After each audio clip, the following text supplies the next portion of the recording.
The first thing I felt was not pain. It was surprise. My son's hand connected with the side of my face, and the sound it made was flat and sharp, like a cabinet door slamming shut. My glasses flew off and hit the edge of the counter, and one lens popped out and spun on the tile floor like a tiny coin. I watched it spin. I watched it slow down and stop. Tyler was standing 3 feet from me, his hand still raised like he had forgotten it was there. His mouth was open. His eyes were wide. For 1 second, maybe less, he looked like the boy who had broken my good serving dish when he was 9 and stood in the kitchen with that same frozen expression, waiting to see if the world would end. But he was not 9.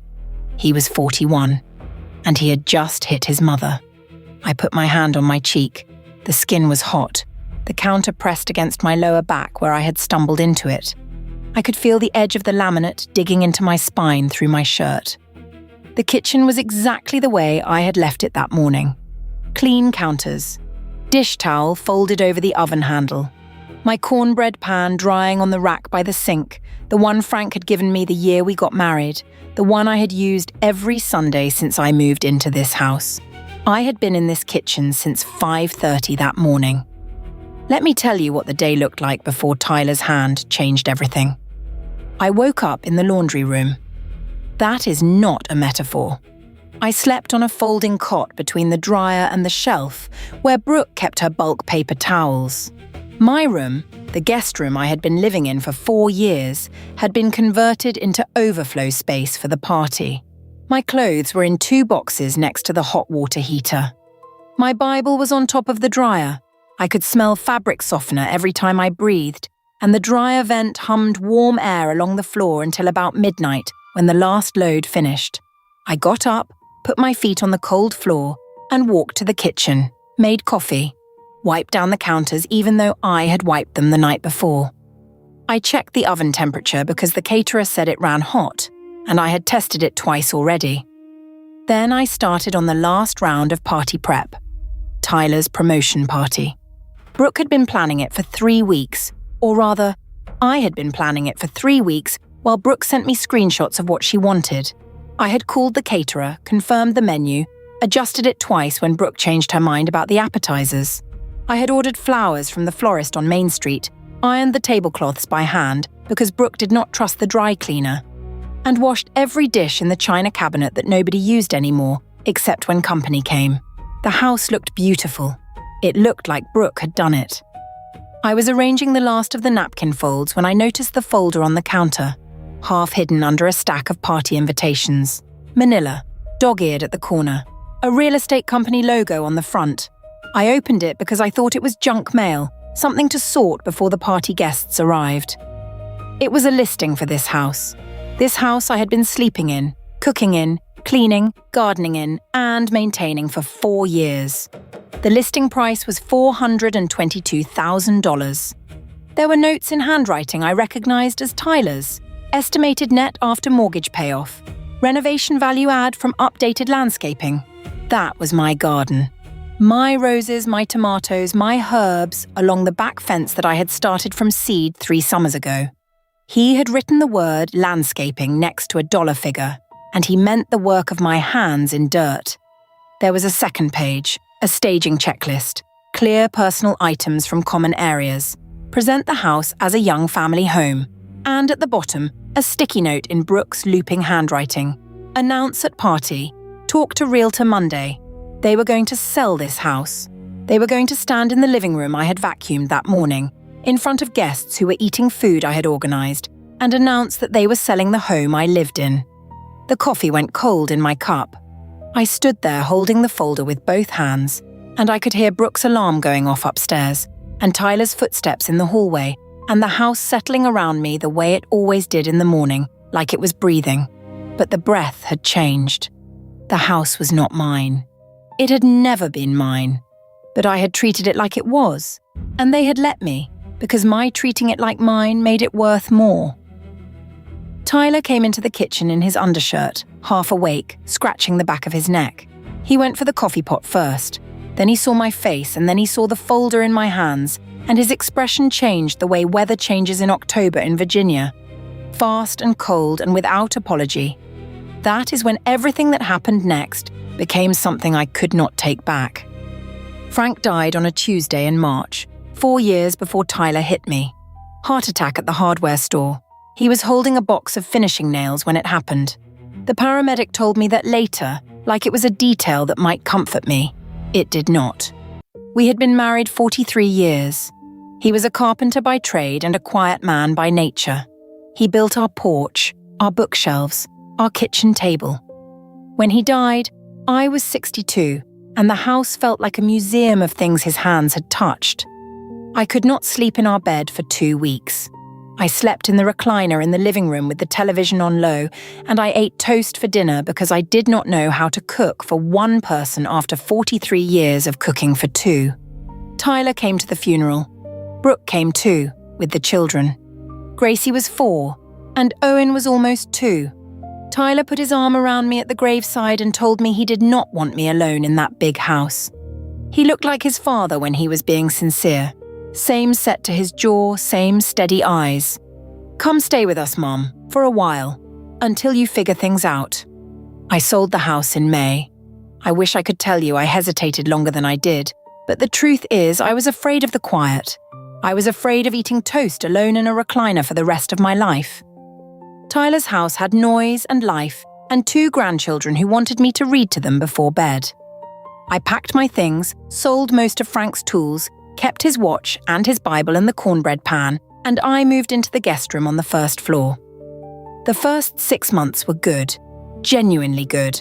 I cooked dinner most nights because I wanted to. Brooke worked at a dental office and got home at 5:30, tired, and she would say, "Thank you, Stella, this smells incredible."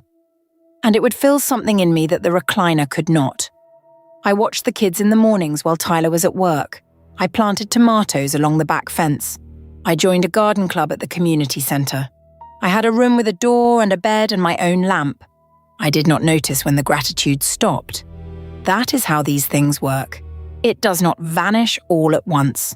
It just gets quieter and quieter until one day you realise you cannot remember the last time someone looked at what you did and called it a gift instead of an expectation. By the end of the first year, I was cooking every meal. Breakfast, lunch on weekends, dinner every night. Brooke stopped saying thank you and started saying things like, "Can you make sure there is something ready by 6? Tyler gets cranky when dinner is late." I was watching the children full-time while both of them worked. I was doing laundry for a household of 5. I was cleaning bathrooms, vacuuming, mopping the kitchen floor twice a week because Owen tracked mud from the backyard. I did not mind the work. I want to be honest about that. I was a home health aide for 26 years. I spent my career taking care of other people's parents.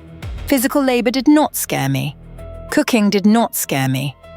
What scared me, though I did not name it for a long time, was the feeling that the work was the only reason I was still in the house. By year 2, Brooke started referring to the guest room as the spare room. Even when I was standing in it, she would tell friends on the phone that they did not have a guest room, and I would be sitting on the bed in it, folding laundry. Tyler stopped asking me how I was doing. He started asking me if things were done. "Did you call the plumber? Did you pick up the dry cleaning? Is the lawn handled?" The lawn was handled. It was always handled because I handled it. My garden grew. That was the one thing that was still mine. 3 rows of tomatoes, a patch of basil, rosemary by the gate. I put in marigolds to keep the deer away. I could stand at the back fence at dusk and feel the dirt under my fingernails and remember that I was a person who could grow things, not just maintain them. By year 3, the pull-out couch in the guest room broke. Tyler said he would fix it. He did not fix it. Brooke ordered a daybed for Owen's playroom and moved the old toy shelf into my room. I asked Tyler when the couch would be repaired. "Mom, it is fine. Just use the daybed." The daybed was 2 feet shorter than me. I slept with my feet hanging off the end for 5 months, until Tyler finally took the guest room door off the hinges to make a wider opening for the play kitchen Brooke bought for Gracie's birthday. He said the door was temporary. The door never came back. I was 66 years old, sleeping in a room with no door, on a bed made for a child, In a house I maintained every day from morning until night, and every Sunday I made cornbread in the pan Frank had given me, and I set it on the table, and nobody said where it came from. Tyler got promoted in September, regional sales manager at the building supply company where he had worked since his late 20s. Brooke announced the party that same week before the congratulations even finished coming in. She wanted a big event, 40 people, catered food, good wine, not the box kind, a banner in the living room. She wanted the house to look like the kind of home that belongs to a regional sales manager and his polished wife. She did not say those words, but I heard them anyway. 26 years as a home health aide teaches you to hear what people mean underneath what they are willing to say. Brooke gave me a list on a Tuesday evening. She set it on the kitchen counter next to my mug of tea, and she did not sit down. I need the caterer booked by Thursday. Here is the florist I want. The tablecloths need to be ironed, not steamed, because steaming leaves marks. Can you deep clean the bathrooms? Both upstairs ones and the half bath off the hall. Also, Tyler wants the backyard mowed and edged before Saturday. I looked at the list. It was 2 pages long, front and back. And Stella? She paused at the doorway. This party is really for Tyler's work friends and his boss, people from the company, so maybe keep things low profile? Just, be around, but do not be in the middle of it. She smiled when she said it, the kind of smile that is supposed to soften the sting but mostly just shows the person knows there is a sting and delivered it anyway. I called the caterer the next morning. A woman named June who ran a small operation out of her kitchen in Branchville. I had used her once before for the church luncheon, and she was good.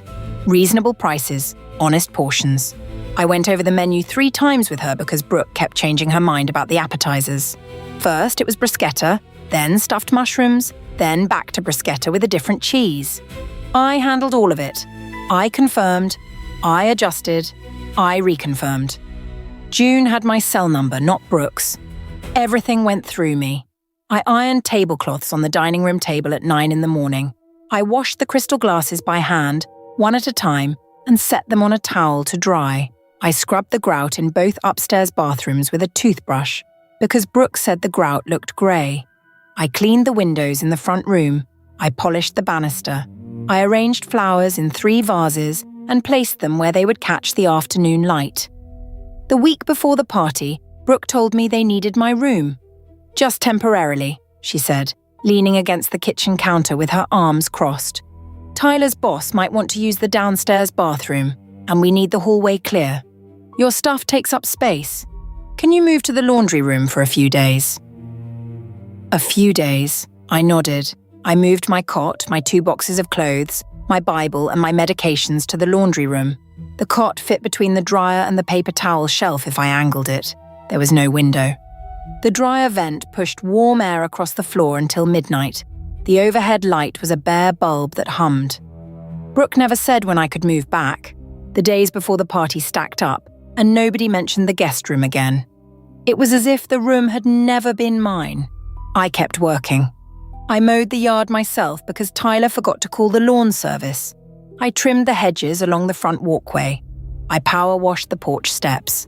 My back ached at night in the laundry room, but I rubbed it with the menthol cream I kept on the dryer shelf, and I kept going, because that was the deal I had made with myself 4 years ago when I moved in. I would be useful, and in exchange, I would have a family. The Saturday before the party, I overheard Tyler on the phone in the garage. He did not know I was bringing in the lawn chairs from the shed. His voice carried through the open door. No, she is fine. She just needs to feel included, She does not have anywhere else to be. That is kind of the whole arrangement. He laughed when he said arrangement, lightly, like it was a joke that only worked because it was true. I set the lawn chairs against the garage wall and went back inside. I did not say anything. I went to the kitchen and started prepping the cornbread batter for Sunday. The pan was on the rack. Frank's pan. I measured the cornmeal by hand, the way I always did, and my hands were steady and my chest was not. That was the week before the party. That was the week before the folder. That was the week before Tyler hit me.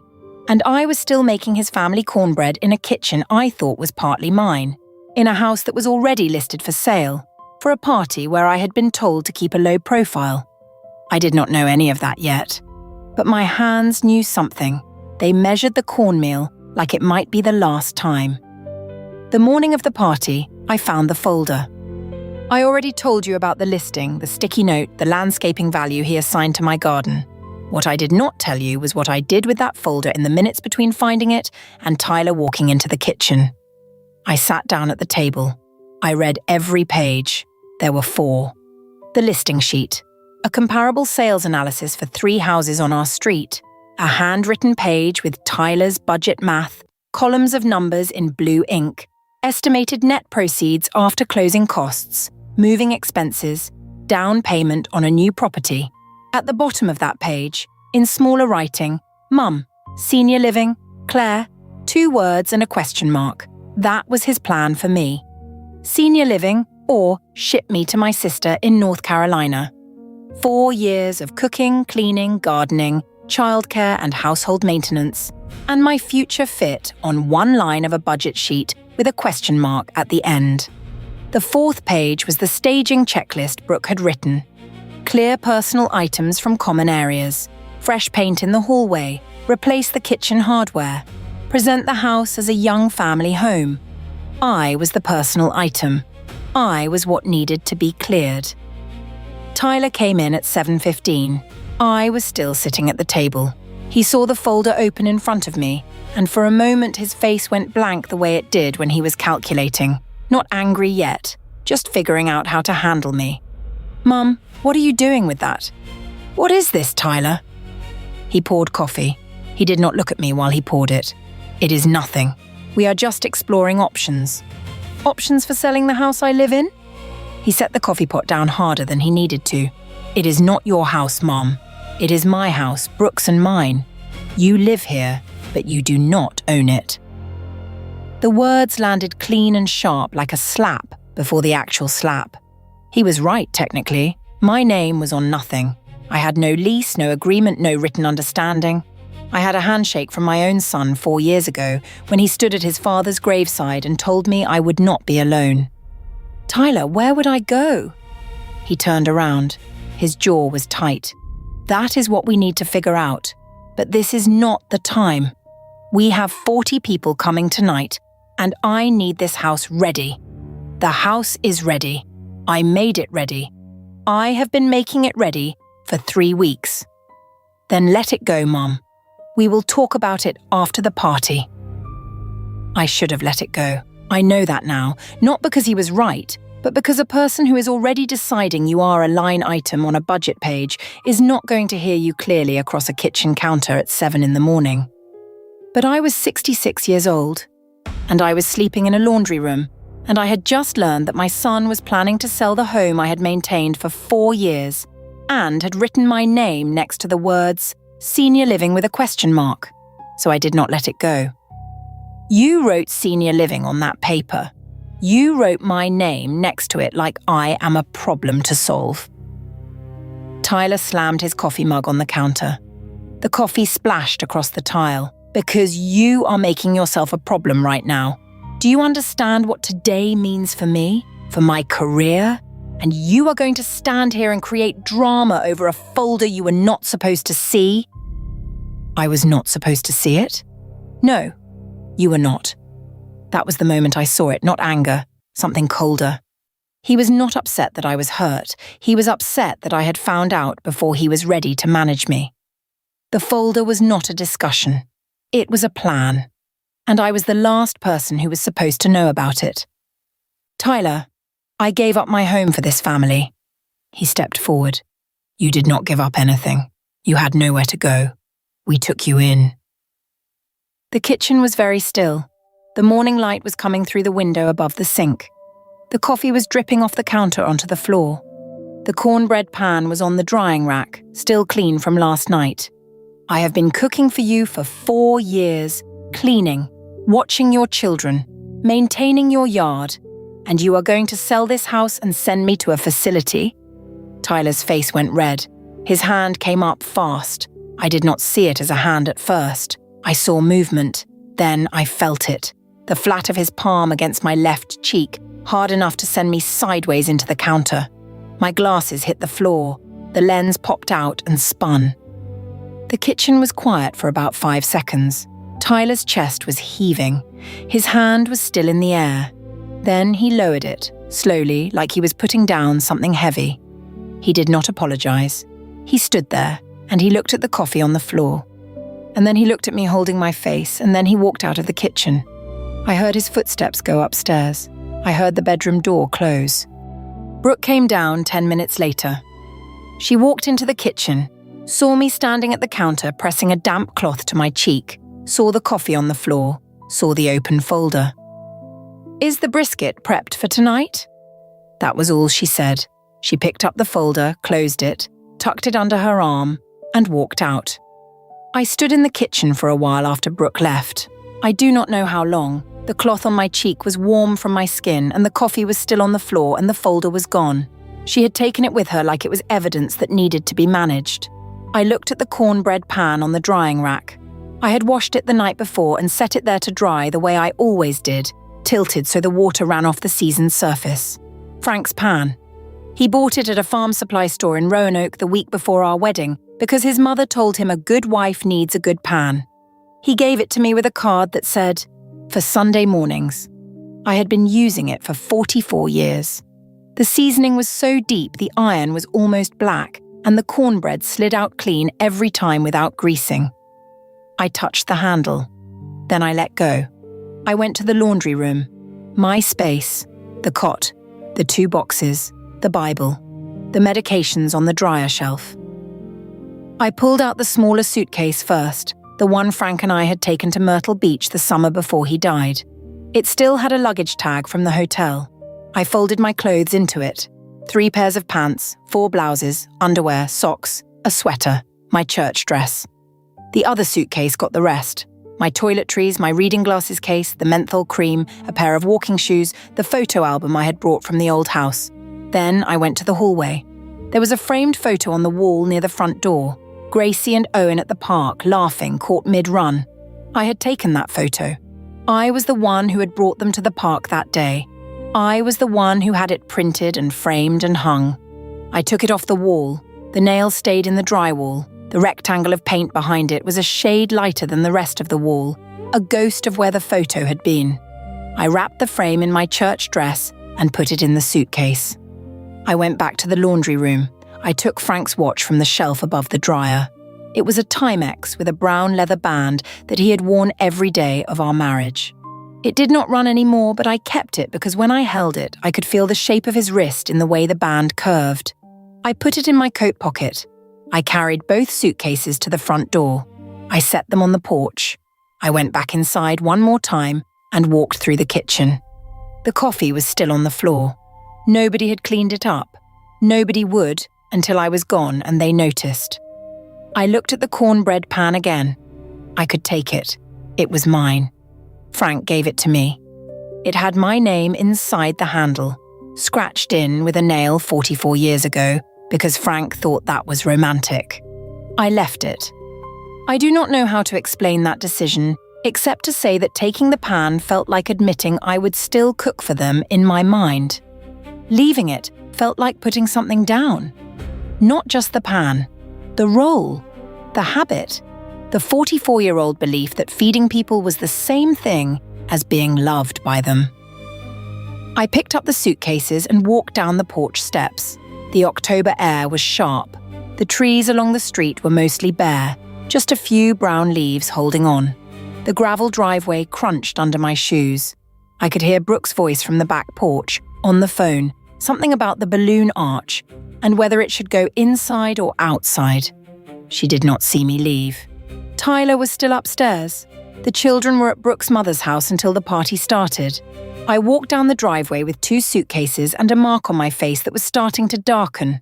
Across the street, Dot Gaines was getting her mail.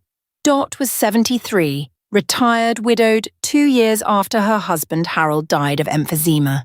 She lived in the small brick house on the corner and kept the neatest yard on the block. She and I had talked across driveways 100 times. About weather, about grandchildren, about which tomatoes did better in clay soil. Dot looked up from her mailbox, saw me with the suitcases, and her face changed. Not shock. Something slower. Recognition. Like she had been waiting to see this without knowing she was waiting. Then she saw my cheek. The red had settled into a shape. 4 finger widths of colour along my cheekbone. She put the mail under her arm. "Stella, come inside." She did not ask what happened. She did not ask where I was going. She just opened her front door and held it. I picked up the suitcases and crossed the street.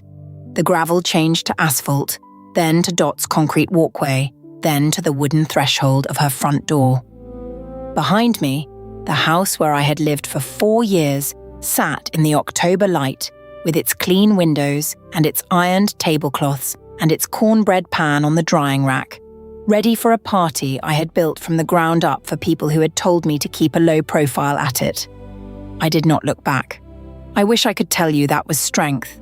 Mostly it was just that my cheek hurt too much to turn my head.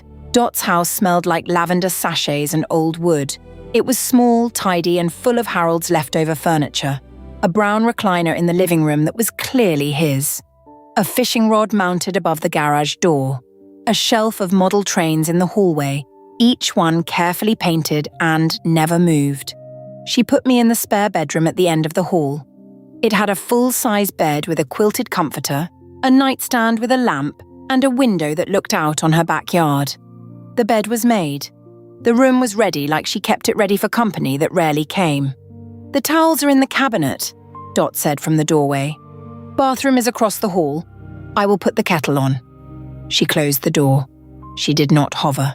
She did not push. That was the thing about Dot. She had spent 47 years married to a man who did not talk much, and she had learned the value of letting people sit with their own silence before trying to fill it. I set the suitcases on the floor and sat on the edge of the bed. The comforter was soft under my hands. The room was quiet. Not the kind of quiet I was used to, which was the laundry room quiet of a dryer running down and a bare bulb humming. This was a different quiet. Still, clean, private. My cheek throbbed. I touched it and winced. In the mirror on the dresser, I could see the mark. 4 finger widths of red, already beginning to purple along the cheekbone. My left eye was slightly swollen. I looked like someone had grabbed me, which was not what happened. What happened was that my son had slapped me hard enough to send me into a countertop, and nobody in the house had said a word about it.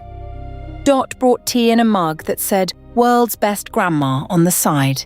She set it on the nightstand without comment. Then she sat in the wicker chair by the window and looked at me with the patient, observant expression of a woman who had spent decades reading the room before speaking. "You do not have to tell me anything tonight, Stella, but if you want to, I am right here." I wrapped my hands around the mug. The warmth felt like the first kind thing that had happened to me all day. Tyler hit me. Dot's face did not move. Her hands folded in her lap. She nodded once, slowly, like she was filing it in the place where facts live. "I saw the mark when you came across the street. I was not sure if it was my place." "It is your place now," I said. "You are the only one who saw." We sat for a while. The tea got warm, then cool. Outside, the light was fading. October evenings in Virginia come fast. 1 minute the trees are gold, the next they are just dark shapes against a grey sky. I called my sister Claire at 8 o'clock. Claire lived in Asheville, retired from teaching, divorced, living alone in a condo near the river. She was 3 years older than me and had always been the one who said what I was thinking before I could say it myself. "He did what?" I told her. The folder, the listing, the question mark next to senior living, the hit, Brooke, and the brisket. Claire was quiet for about 10 seconds, which was unusual for Claire. Then she said very evenly, "I will drive up tomorrow." "Not yet. Stella, I need to think, Claire. I need to be still for a minute. I have not been still in 4 years." She did not argue.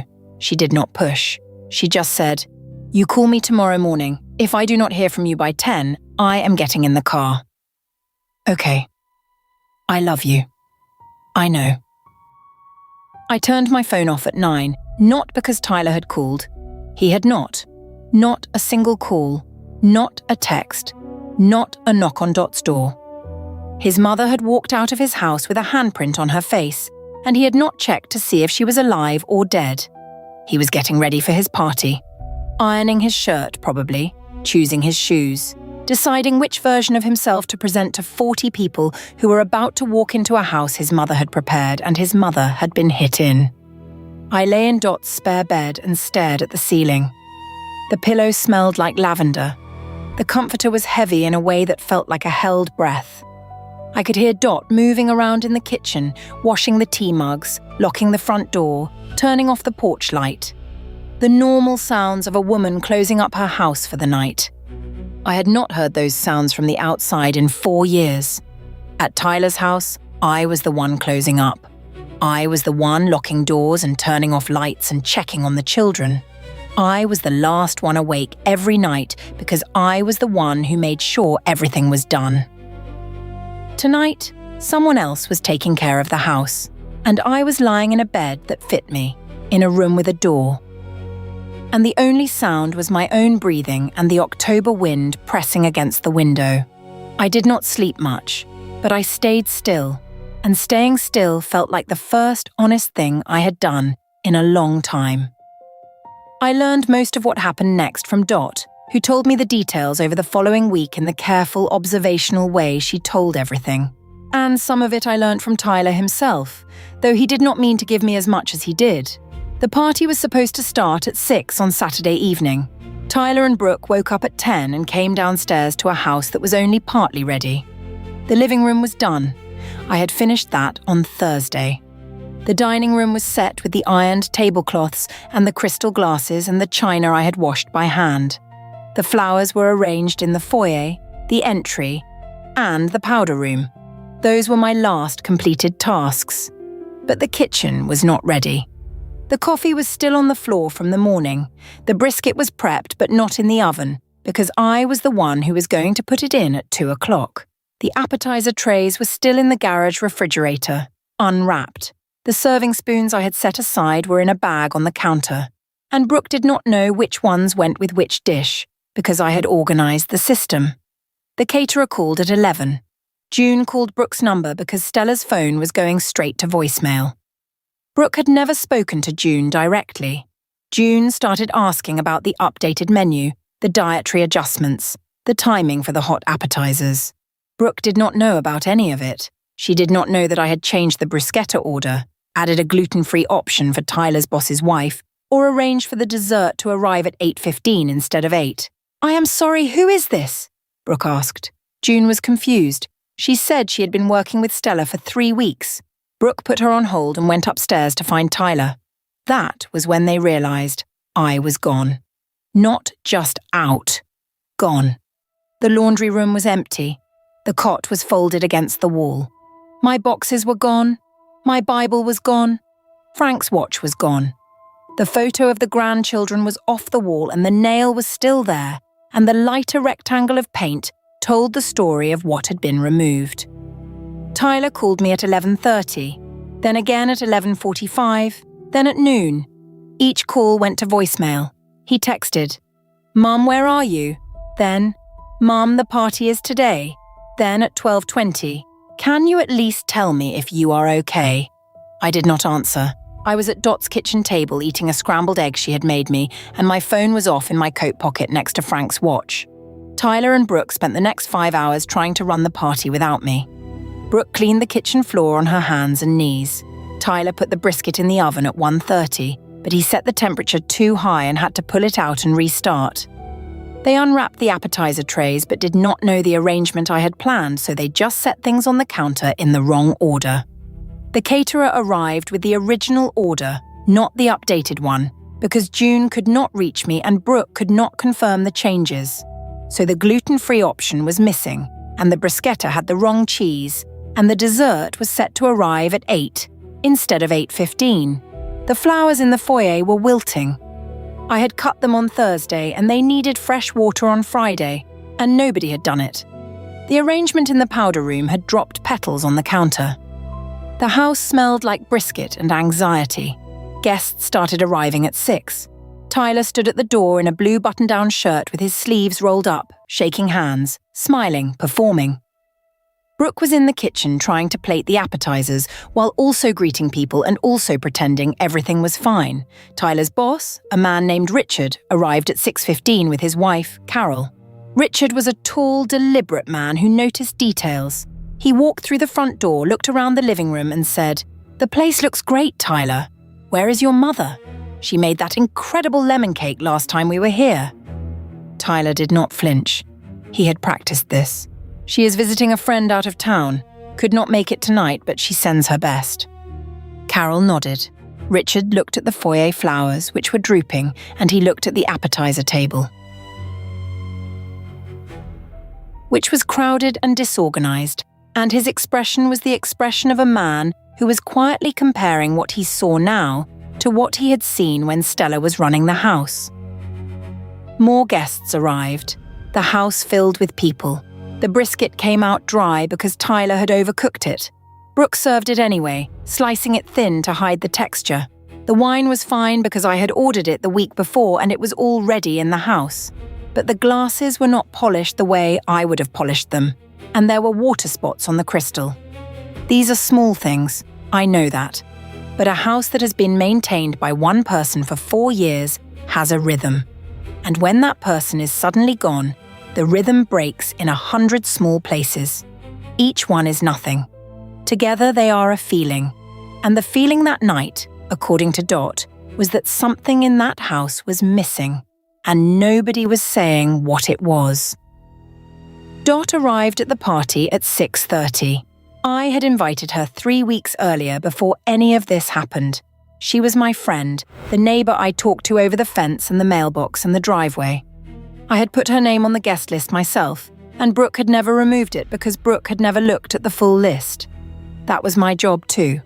Dot came through the front door in her church coat, carrying a casserole dish of her green bean bake, the one she brought to every event because Harold had loved it, and she kept making it out of habit.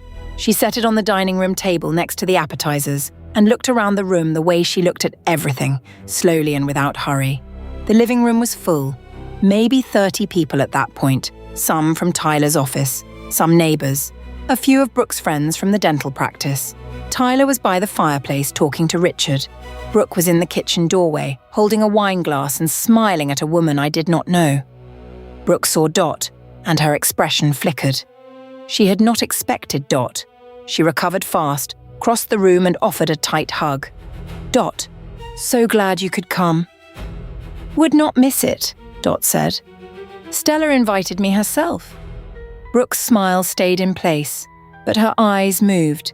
The name Stella in that room, at that moment, was a word with weight. Brooke let it pass and went back to the kitchen. Dot circulated. She talked to a neighbor couple near the window.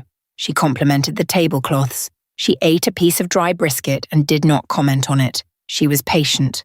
Dot did not come to the party to make a scene. She came because she had been invited, and because she knew something that the other 40 people in that room did not know, and she was not sure yet what to do with it. The moment came at 7:15. Carol, Richard's wife, found Dot near the buffet table. Carol was a warm woman, the kind who remembered names and asked follow-up questions. She had met me once before at a smaller dinner Tyler had hosted, and I had made lemon cake that night, and Carol had asked for the recipe. We had talked in the kitchen for 20 minutes about gardening and grandchildren. "Dot, is it? I remember you from last time. You live across the street, right?" "I do." "Is Stella doing okay? Tyler mentioned she is visiting a friend, but she seemed like such a fixture here. I was hoping to see her tonight." Dot looked at Carol. Then she looked across the room at Tyler, who was laughing at something Richard had just said. Then she looked at the wilting flowers in the foyer that nobody had watered. Dot did not raise her voice. She did not make an announcement. She spoke to Carol the way she spoke to everyone, plainly and without embroidery. "Stella is not visiting a friend. She left yesterday with 2 suitcases and a mark on her face. She is staying with me." Carol's glass stopped halfway to her mouth. Her face went through several things in about 3 seconds. Confusion, then disbelief, Then the hard arrival of understanding. A mark on her face. I saw it from across the street when she walked out. 4 fingers, right here. Dot touched her own cheekbone. She told me what happened. Carol set her glass down on the buffet table. She looked at Tyler again, and this time her expression was not the expression of a guest at a party. It was the expression of a woman recalculating everything she had been told in the last hour. Carol did not confront Tyler. She went to Richard. She spoke to him quietly, leaning in, her hand on his arm. Richard's face changed. He looked at Tyler from across the room, and whatever he had been saying to the man next to him trailed off. Within 15 minutes, the information had moved. Carol told one other wife. That wife told her husband. The husband mentioned it to the couple near the kitchen door. Dot did not repeat it to anyone else. She did not need to. One honest sentence to one person who cared was enough. By 7:45, the party had shifted. Not loudly, not dramatically. There was no confrontation. No one pointed a finger or raised a voice. But the room temperature changed. Conversations got shorter. People started checking their phones. The couple by the kitchen door put on their coats at 8 o'clock, said they had a sitter to relieve, and left. Another couple followed at 8:10. Richard pulled Tyler aside at 8:15. I do not know exactly what he said. Dot was not close enough to hear, and Tyler never told me, but she saw Tyler's face afterward. She said it looked like a man who had been told that the floor underneath him was not as solid as he thought. By 8:30, half the guests had left. The ones who stayed were mostly Brooke's friends from the dental office, who did not know the full story and were confused by the early departures. Brooke was in the upstairs bathroom crying. Tyler was standing in the kitchen alone, next to the brisket he had overcooked, looking at the counter where he had hit me 20 hours earlier. The flowers in the foyer had dropped their last petals. The casserole dish Dot brought sat on the table, still mostly full. The dessert from the caterer arrived at 8 o'clock as originally scheduled, not 8:15 the way I had arranged, and nobody was left to eat most of it. The party ended at 9. It was supposed to run until 11. Dot came home at 9:30. She took off her coat, hung it in the closet, and sat down across from me at the kitchen table. She did not say anything dramatic. She just said, "I told one person, Stella. Just one. And it was enough." Tyler came to Dot's door at 10 o'clock that night. I heard his truck first. The engine had a rough idle that I had been listening to for years, the way you learn the sound of someone's car the same way you learn their footsteps. Then the door slammed. Then his shoes on Dot's concrete walkway, fast, the stride of a man who was not coming to apologize, but to retrieve something. He knocked hard. 3 times, then again. Dot looked at me from across the kitchen table. Her hands were folded around her mug.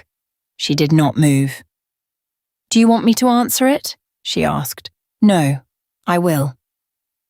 I opened the door. Tyler was standing on the porch in the blue button-down he had worn to the party. The sleeves were still rolled up. His hair was messed from running his hands through it. His face was red and his eyes were wet, but the tears looked more like frustration than grief. He did not look like a man who had come to make something right. He looked like a man who had come to put something back where it belonged. "Mum, come home." I did not move from the doorway. The porch light was behind him, and his shadow fell into the house across my feet. "Tyler, go home. This is ridiculous. You left in the middle of the day without telling anyone.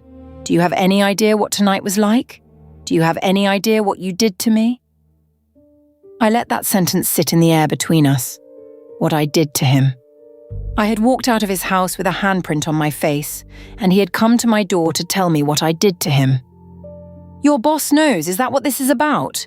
Tyler's jaw tightened. "Richard pulled me aside tonight and asked me if everything was okay at home, in front of the Vice President of Operations. Do you understand what that does to me?"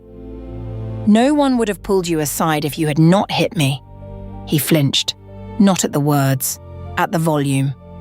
I had not raised my voice, but Dot Street was quiet at 10 o'clock, and the houses were close, and Tyler looked over his shoulder to see if anyone was listening. "Can we please do this inside? This is not your house, Tyler. You do not get to decide what happens inside it.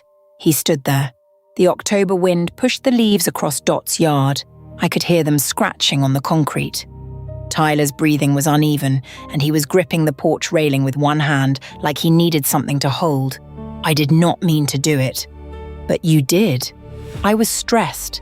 The party, the job, the house, everything. You came at me with that folder at the worst possible time. I came at you with a question about my future. In a house I have been taking care of for 4 years, and you hit me. Tyler looked at the ground. His shoe scraped the welcome mat. For a moment, I thought he might actually say the thing that needed to be said. I thought he might say, "I am sorry, Mom, I was wrong. I hurt you and there is no excuse for it." I waited for it the way you wait for a sound you have been expecting. And then it does not come, and the silence tells you everything. You need to come home. The kids are asking where you are. I held the door frame. My fingers hurt from gripping it. The kids are at Brooke's mother's house. They have been there all day. Do not use them. Tyler's face shifted. The wetness in his eyes dried up like a puddle in the sun, and what was left underneath was something harder. Not violence. Something worse. Calculation. Fine. You want to stay here in this old lady's house? Fine. But do not think you can just walk away from everything and there are no consequences. Tyler, you hit your mother. In the kitchen, I cleaned for your party. You were going to sell the house I live in, and you wrote my name next to the word senior living with a question mark. And now you are standing on a neighbour's porch at 10 o'clock at night telling me there will be consequences for me. He did not answer. His hand dropped from the railing. He looked at me one more time, and whatever he saw on my face was not what he expected. I do not know what he expected. Maybe tears. Maybe confusion. Maybe the face of a woman who would fold back into the arrangement because she had nowhere else to go. What he saw was a woman standing in a doorway, holding it open just far enough to speak, with a bruise on her cheek that was his hand's shape and his hand's doing, and she was not crying, and she was not yelling, and she was not coming home. This is a mistake, Mum. Go home, Tyler. He turned and walked down the steps.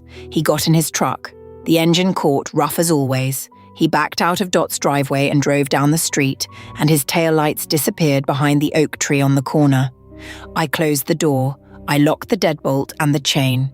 I stood in the hallway for a moment with my hand on the door, listening to the nothing.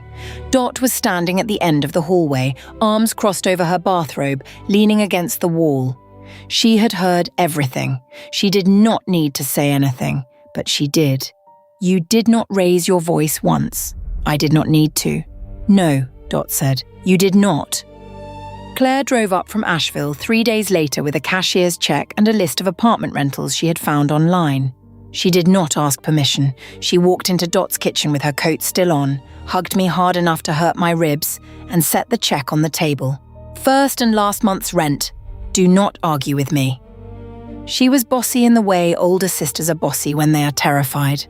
I took the check. We found the apartment on Wednesday. It was above the hardware store on Main Street, the same store where Frank used to buy finishing nails. 1 bedroom, a bathroom, a kitchen with a window that faced east. The floors were old hardwood that creaked when you walked. The rent was $700 a month, which I could manage with my social security and my pension. It was tight, but it was mine, and the lease had my name on it, and nobody could sell it out from under me with a sticky note and a question mark. Dot helped me move. Claire helped me move. A man from the hardware store downstairs carried the heavier boxes up the staircase because he had known Frank and he remembered me. I did not have much. 2 suitcases, a few bags from the Goodwill, kitchen basics, towels, sheets, a clock for the nightstand. I set up the bedroom first. A real bed, second-hand but solid. Frank's watch on the nightstand. My Bible next to it. The photo of Gracie and Owen on the dresser, still in the frame I had taken from Tyler's wall.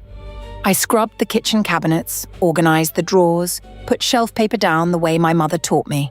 Then I walked to a yard sale 3 blocks away and found a cast iron skillet for $4. 12 inches, heavy, good handle. The seasoning was shallow, so I bought lard and seasoned it myself, 3 rounds in the oven the way Frank taught me. It came out dark and smooth. It was not his pan. I did not want it to be. His pan was still at Tyler's house, on the drying rack probably, or in a cabinet, or thrown away. I did not ask, and I did not go back for it. That pan belonged to the woman I was before, the one who believed that feeding people was the same thing as being loved by them. I planted rosemary and thyme in a window box on the kitchen sill. The October sun was thin, but they took. Tyler called twice in the first 3 weeks, both times about logistics. Where was the number for the lawn service? Did I cancel the newspaper? He did not ask how I was. He did not mention the grandchildren. He did not apologize. Brooke did not call at all. I set up a small space in my bedroom for Gracie and Owen. A toy bin from the dollar store. The crocheted blanket I had made when Gracie was born. A picture book on the nightstand. The space was ready. The children had not come yet. I did not know if they would. That was the cost. Not the rent or the tight budget or the second-hand dishes. The cost was that I might lose daily access to the 2 people I loved most because their father hit me and I chose not to stay. That is the thing nobody tells you about boundaries. They protect you, but they do not protect you from grief. On a Thursday evening 3 weeks after I left, Dot came over for dinner. She walked up the narrow staircase above the hardware store and knocked on my door, and I opened it, and the kitchen smelled like cornbread. I had made it in the new skillet, not Frank's pan. A new one, seasoned by my own hands in my own oven in my own apartment. The cornbread came out a little different, crispier on the bottom, a little thicker. Different pan, different kitchen. Dot sat at my table. I served her a piece on one of the blue-rimmed plates Claire found at a yard sale. She took a bite, closed her eyes, and nodded. "Stella, this is wonderful." I sat down across from her. The window was dark. The rosemary on the sill smelled green and sharp. The apartment was quiet the way a home is quiet when the only person who decides what happens in it is the person who lives there. The skillet was still warm on the stove. Outside, the October wind moved through the bare trees along Main Street, and somewhere across town there was an empty rectangle on a hallway wall where a photo used to hang, and a cornbread pan on a drying rack that nobody used anymore, and a garden that would go untended through the winter. But here, in this kitchen, the bread was warm and the company was kind, and the door had a lock that only I controlled. No one was banging on it.